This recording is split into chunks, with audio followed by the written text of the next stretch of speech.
We need more psychology. We need more understanding of human nature, because the only real danger that exists is man himself. Have you ever stopped to think that maybe you are not who you think you are? That the thoughts you have, the decisions you make, the desires that seem to be yours may not have come from you? And what if I told you there's a hidden force within you, silent, deep, dark, that has guided your life from day one without you even noticing? No, this isn't a conspiracy theory. This is psychology. And if there's one name you need to know to understand what's really happening inside your mind, that name is Carl Gustav Jung. Are you tired of repeating the same mistakes? Of sabotaging your relationships? Of feeling something is holding you back, pulling you down even when everything seems to be going well? Maybe it's your shadow. Maybe it's the archetypes. Maybe it's the collective unconscious crying out for attention. But what is all of this? And why should you care? Because ignoring these aspects of your psyche is like walking blindfolded through a minefield. You will hurt yourself. You'll repeat patterns. You'll suffer. And worst of all, you'll call it bad luck or fate. Carl Jung isn't just a psychologist. He is a cartographer of the human soul. He mapped out the hidden corners of the mind, where no one else dared to go. And what he discovered can change everything you think you know about yourself. This video is not a biography. It's not a summary. It's a mirror. And I'm going to show you what you've been avoiding for years. But beware. Once you understand Jung's ideas, there's no going back. You'll begin to see things that weren't noticed before. You'll recognize the monsters living inside you. And perhaps, for the first time, you'll understand that the greatest enemy of your life isn't out there. It's within. The good news is that this enemy can become your greatest ally, but only if you have courage. Take a deep breath, clear your mind, and prepare yourself. Because this is, without exaggeration, the only explanation about Jung you really need to hear. And after this, you'll never look at yourself the same way again. Carl Jung wasn't an ordinary psychologist. He wasn't just interested in curing symptoms or fitting people into a sick society. He wanted to go deeper, much deeper. He wanted to understand the human soul. Jung looked into the abyss of the psyche and had the courage to dive into it, and what he found there changed the course of psychology forever.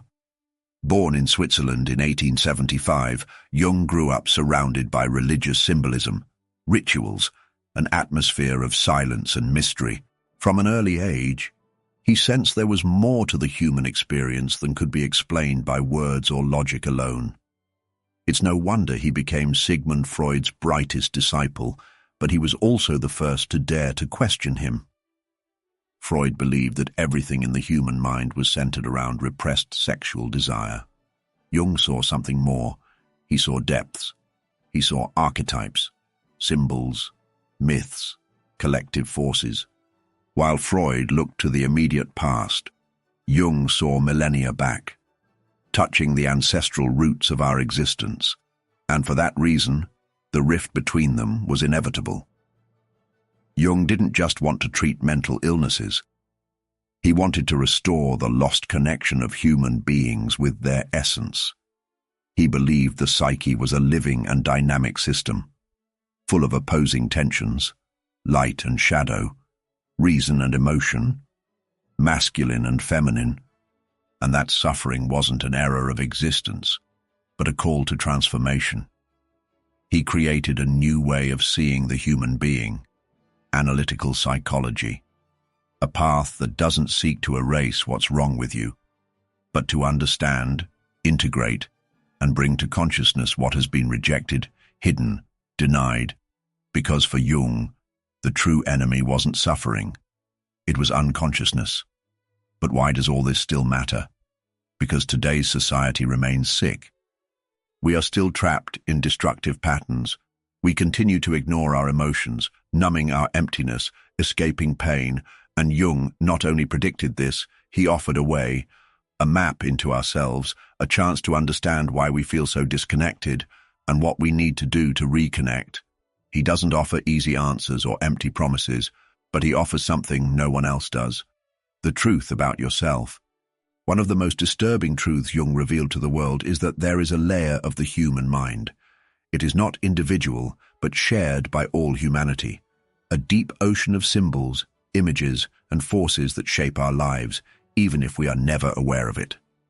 In the next part, we will dive into this mysterious place Jung called the collective unconscious. You will realize that there are many more people living inside you than you might imagine. Most people think their thoughts, feelings, and fears are exclusively theirs. That everything happening within the mind is the result of personal experiences, childhood, culture, individual memories. But Carl Jung radically challenged this idea. He revealed that there is a deeper, older, and more powerful layer of the psyche that does not belong to you, but still governs you. He called this the collective unconscious. Imagine your mind as a small island. Everything you've lived, your memories, your traumas, your stories are there. But below this island, there is an invisible and dark ocean shared by all human beings, a sea where symbols, images, and patterns that formed over thousands of years swim. These are ancient myths, primordial archetypes, forces that existed long before you were born. They still live within you, shaping how you think, love, and suffer. The collective unconscious is not a beautiful metaphor.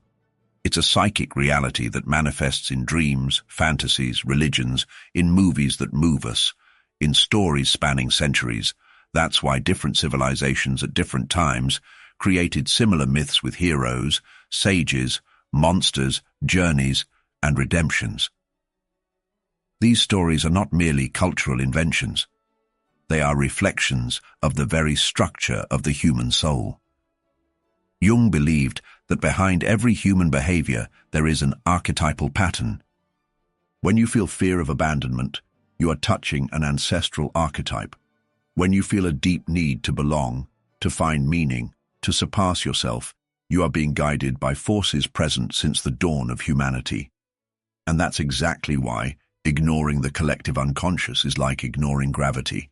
You can pretend it doesn't exist, but it will still pull you down. It will manifest in your relationships, your choices, your repetitions, until you realize you aren't just fighting your own ghosts, but the ghosts of all humanity. But what exactly lives within this collective unconscious?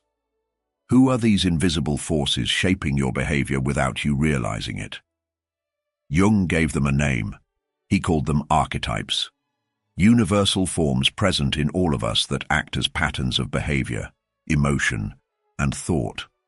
Among all the archetypes, there is one that is the most ignored, the most feared, and the most dangerous. It lives within you, and until you look at it, it will continue to control your life. In the next part, we'll talk about the shadow, the dark side of your personality that you try to hide but watches you all the time. If this content is making sense to you, click the subscription button and subscribe to the channel. Thank you for your support. Have you ever done something you later regretted deeply and couldn't even explain why? Have you ever exploded in anger at someone and then said, "I don't even know what got into me"? Have you ever felt envy, jealousy, anger, pride, but chose to ignore or justify these emotions instead of facing them? Then you've already met your shadow. You just didn't have the courage to look at it. Carl Jung believed that every human carries within themselves a dark side, a rejected, repressed, denied part composed of everything you don't want to admit exists in you: your most shameful impulses, your unacceptable desires, your weaknesses, your arrogance, your cruelty, your neediness, your vanity, your fury. All of this lives within you, and the more you try to repress it, the stronger this force becomes. The shadow is everything you tried to hide to be accepted. It's what you had to stifle to fit in. It's the child that was pruned, the teenager that had to remain silent, the adult who learned to smile while collapsing inside. And here's the brutal truth. Everything you do not face in your shadow, begins to control your life beneath the surface. The shadow doesn't disappear. It disguises itself. It manifests in the judgments you make of others, in anger that explodes for no reason, in shame that paralyzes, in the inner voice that says you aren't good enough, in the sabotage that prevents you from moving forward at the most important moment. And the more you believe you are a good person, the more dangerous your shadow becomes. Because you don't recognize anger, selfishness, envy as parts of yourself, you project them onto the world, starting to see evil always in others and never in yourself. Jung said, "Until you make the unconscious conscious, it will direct your life and you will call it fate." In other words, as long as you continue to pretend the shadow doesn't exist, you will continue to be dominated by it. You'll repeat the same patterns, choose people who hurt you, sabotage your opportunities, run away from love, success, freedom, because deep down you think you don't deserve it. But there is a way. There is a way to confront this darkness, not to destroy it, but to integrate it, because the shadow is not just destruction, it also contains power. It contains raw energy that, if harnessed well, can completely transform you. But for that, you need to be willing to enter dangerous territory, to face parts of yourself that were banned, forgotten, suffocated. It is in this confrontation that the true process of self-knowledge begins. And Jung named this process. He called it individuation. A difficult and long path, but absolutely necessary for those who want to be truly free. In the next part, we'll understand how this process works and why it's the only real path to becoming whole. Because as long as you continue living in fragments, you will continue living in conflict. Most people spend their entire lives trying to fit in, please their parents, meet social expectations, conform to cultural standards. They mold themselves, distort themselves, anesthetize themselves, all to avoid confronting who they really are. But deep down, there is a void, a discomfort, a feeling that something essential is missing. Carl Jung knew exactly what this was. He called it the absence of individuation. Individuation is not cheap self-help. It's not about living your best version or manifesting abundance. It is the brutal, intense, and deep process of becoming a complete human being. It's the confrontation with one's shadow, the integration of internal opposites, the reconnection with the soul. It's ceasing to be just a mask, what Jung called persona, and starting to discover the true self that lives behind it. This is the path to your transformation. While the modern world scoffs at dreams, treating them as nonsense or random noise of the mind, Carl Jung went the opposite direction. For him, dreams are the voice of the psyche. They aren't noise. They are messages, coded, mysterious, symbolic, but never useless. Every night, when you sleep, something inside you awakens and begins to talk. But the problem is, you haven't learned to listen. Jung saw dreams as attempts by the unconscious to restore psychic balance. When consciousness strays too far from its essence, the unconscious sends images, scenes, archetypes, symbols, everything needed to pull it back to the center. Therefore, dreams are not merely records of daily experiences. They are guidelines, directions, invitations, warnings, sometimes even alerts. Think about it. Why do you dream of falling when you're losing control in real life?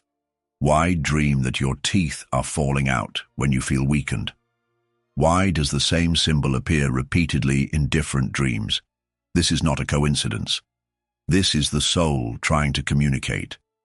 But the soul doesn't speak in rational language. It speaks in symbols. And here comes one of Jung's greatest contributions, the study of archetypal symbolism. Lions, snakes, houses, forests, mirrors, doors, tunnels, mothers, shadows. These elements don't appear in your dreams by chance. They represent parts of your psyche. They are pieces of your soul trying to emerge, and each symbol has energy, a function, A house, for example, can represent your inner self. A snake can indicate transformation. A staircase can point to a spiritual ascension or unconscious descent, depending on the direction. A mirror can be the reflection of the shadow you don't want to see. Understanding this language is like learning an ancient language, the language of your soul. Jung believed that the more we ignore the symbols of dreams, the further we drift from ourselves. And when we move away from the soul's center, we get lost.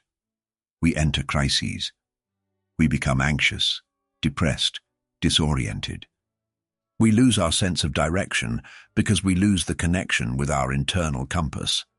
Dreams are this compass, and ignoring them is like covering your eyes while crossing a labyrinth. Do you want to know who you really are? Do you want to understand why you attract certain patterns, why you feel stagnant, why you carry certain fears? Look at your dreams, write them down, reflect on them, face your symbols. They contain answers that your conscious mind cannot formulate. But dreams are not the only ones that speak in symbols. There is a much deeper, ancient, and influential force that also manifests through them. Archetypes. They are the invisible characters that live within you, the true directors of your life's play.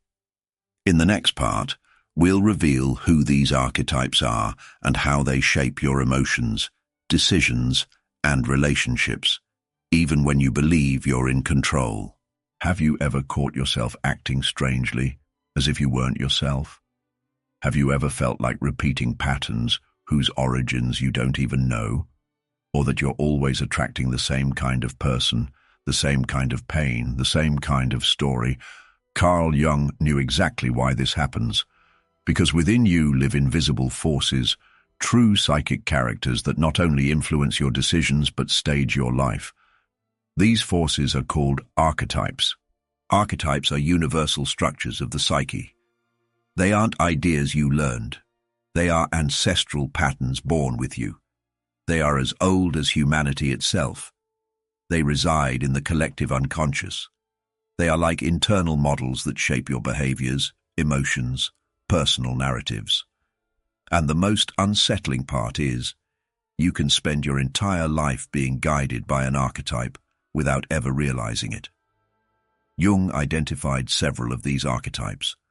The hero, for example, represents the force that seeks to overcome, faces challenges, and tries to achieve something great. The sage is the one who seeks knowledge, truth, discernment. The shadow, as we've seen, represents everything that has been repressed and denied. The anima and animus represent the feminine in men and the masculine in women, energies that need to be integrated to become whole. These archetypes aren't just ideas, they have energy. When an archetype dominates the psyche, it literally possesses you. It takes the wheel of your consciousness and drives your life without asking permission. That's why, sometimes, you act like someone else. That's why certain relationships pull you into dynamics that seem written in a script. You are living under the command of an activated archetype. People who save everyone around them, even if destroying themselves inside, are often dominated by the hero archetype. Those who constantly seek approval, fearing rejection, may be trapped in the wounded child archetype. Someone who always seems drawn to chaos and destruction is likely living under the domination of the unintegrated shadow. And here's the point. These archetypes are not enemies, but when unconscious, they enslave you. When recognized and integrated, they empower you. They are keys, portals. When you start recognizing who is talking inside you, you begin to take control of your own narrative. But for that, you need to be conscious. You need to learn to identify these internal voices, these symbolic patterns, these mythical forces that hide in your relationships, your reactions, your desires. Because only then do you cease to be a character and become the author of your own story. And it is precisely here that Jung's ideas become even more urgent. Because today, more than ever, we are being bombarded by stimuli, distractions, and pressures that push us away from our essence. We live in a world that pushes us outward and completely disconnects us from what exists within. The consequence: a void, a collapse of meaning, a spiritual crisis masked as stress, depression, and anxiety. In the next part, we'll understand why Jung's ideas are more relevant today than ever and how they can offer answers to the psychological chaos of modern life. We live in the information age, but we have never been so disoriented. We have access to everything all the time, and yet we wander lost, fragmented, exhausted. Modernity promised us freedom, but it delivered anxiety, promised connection, but drowned us in empty comparisons. And amidst this constant noise, a silenced question screams within millions of people. Who am I really? It is precisely at this point that Carl Jung's work becomes more relevant and more necessary than ever. Jung did not offer ready-made formulas. He didn't sell happiness in pills, nor did he promise success with positive thinking. What he offered was something infinitely more powerful: a path back to the soul, a route of reintegration with everything that has been forgotten, suffocated, distorted by a society obsessed with productivity, appearance, and performance. He foresaw the collapse of identity, saw how modern man would be consumed by the persona, the social mask we wear to be accepted, admired, promoted. He knew that by ignoring the shadow, we become slaves to the forces we pretend not to have, that by rejecting our dreams, we cut the bridge to the unconscious, that by laughing at symbols and archetypes, we lose the map of our own being. Jung wrote about this decades ago, but today it's as if he were describing exactly what is happening. People who feel empty, even surrounded by achievements, relationships that are increasingly superficial, fragile, disposable, existential crises in young people in their 20s, explosions of anxiety, depression, and disorders that medicine tries to contain but does not understand. The modern world sold us the illusion that we can live only on the surface, but the soul does not accept being ignored for long. And when it screams, it doesn't ask for likes. It asks for meaning, depth, integration. Jung wasn't a therapist for peacetime. He was a guide for times of collapse, times like now. Because when everything out there loses meaning, status, success, control, it is necessary to turn inward. And this internal dive is scary because inside you will not find only light. You will find monsters, traumas, masks, painful truths. But you will also find something that no one can give you: your true self. You won't heal your life with cliches or shortcuts. But if you have the courage to face yourself, to strip away illusions, to dive into this process Jung called inner transformation, then yes, there is hope. And this video is here for that. To remind you that there is a way that your pain makes sense, that you are not broken, you are just fragmented and can rebuild yourself. But what does this mean in practice? How to start this journey back to yourself? How to move from theory to real transformation? In the next and final part, we will close this dive with a raw and necessary truth and show why this video might be the turning point your soul was waiting for. You spent your whole life trying to fit in, protect yourself, and belong. Pretended to be strong when you were in pieces, smiled when everything inside you was screaming for help, and at some point along the way, you forgot who you were. Forgot your essence, your mystery, your creative chaos, your soul. But now something in you has begun to awaken, and it's no coincidence that you're here. Jung believed that nothing happens by chance, that even the most accidental encounters are manifestations of the unconscious trying to show something, and maybe this video was exactly that, a call to stop running away, a call to stop lying to yourself, a call to abandon the surface and dive deeply into the depths of your psyche. What Jung teaches us is not easy to hear because it requires courage, it requires pain, it requires responsibility. But it is also liberating because the moment you understand that you are not broken, just unconscious, you gain power, the power to transform, to integrate, to heal. You don't need to understand everything now. You don't need to decipher all your dreams or identify all your archetypes, but you do need to take the first step, the step of honesty, the step of saying enough. Enough of living on autopilot. Enough of denying your pain. Enough of being a prisoner of a superficial version of yourself. From now on, everything changes because now you know, and what has been seen can no longer be unseen. I want to make an invitation. If this video touched a part of you that was asleep, comment below. Tell me which of these ideas confronted you the most. Which truth hit you hard? Which part of your shadow do you know you need to look at but still avoid? Because just by putting this into words, you are already bringing light to the unconscious, and this is the beginning of liberation. If you found this video powerful, the next one is equally important, perhaps even more so, because the journey inward does not end here, and the soul, once awakened, wants more.